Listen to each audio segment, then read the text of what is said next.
Welcome to Macabre Matriarchs, a series from grim and glorious history. Here, we uncover the women the patriarchy demonized, mythologized, and immortalized. Were they truly as monstrous as legend claims, or victims of a history written by men? Our first subject is Elizabeth Báthory, better known as the Bloody Countess. Some say she murdered hundreds of girls and bathed in their blood. But what's fact, and what's Gothic fiction?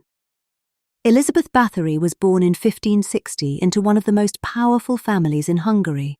Her relatives included kings, cardinals, even a cousin who became the Prince of Transylvania. At 15, she married Ferenc Nadasdy, a soldier nicknamed the Black Knight of Hungary for his cruelty in battle. When Ferenc was away fighting the Ottomans, Elizabeth managed vast estates, hundreds of servants, and an iron household.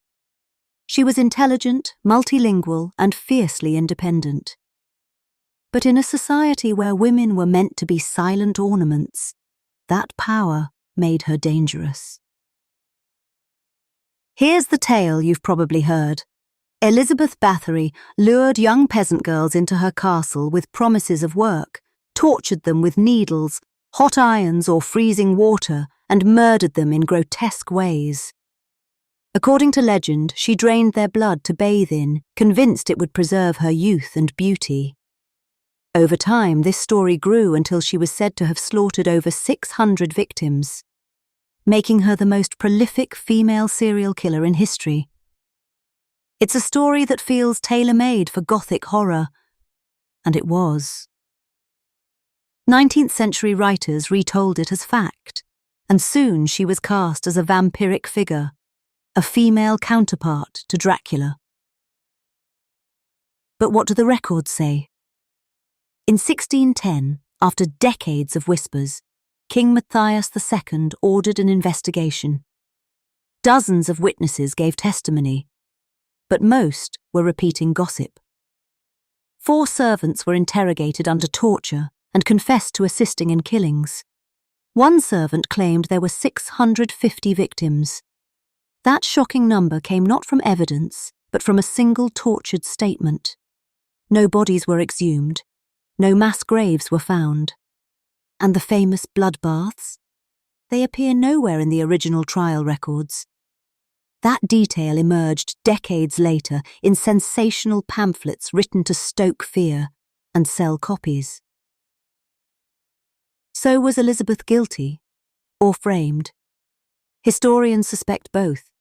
It's likely she was harsh, even cruel to servants, not uncommon among nobles of the time. Some victims probably did die under her care. But the scale of her alleged crimes, hundreds of murders, ritual bloodbaths, may have been wildly exaggerated. Why? Politics and patriarchy. At her arrest, Elizabeth was a wealthy widow controlling vast lands. The Habsburg crown owed her family enormous debts. By declaring her a monster, they could imprison her without a public trial and seize her estates. And let's not ignore gender. In early modern Europe, powerful women were often painted as witches, seductresses, or monsters.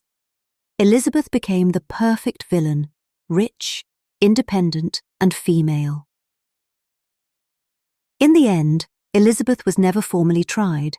Instead, she was confined to her castle at Cheste, walled into a set of rooms until she died in 1614. But her legend only grew. By the 18th and 19th centuries, she was retold as a vampire, inspiring Sheridan Le Fanu's Carmilla, and later becoming a staple of horror films, novels, and even heavy metal songs. Was Elizabeth Báthory truly one of history's most sadistic killers? Or was she another woman destroyed by politics and immortalized by patriarchy? Perhaps the truth lies, as it so often does, somewhere in the shadows. This has been Macabre Matriarchs, part of grim and glorious history. Join me next time as we uncover another woman whose story is tangled in myth, fear, and the power of patriarchy. Until then, remember, the line between history and horror is thinner than you think.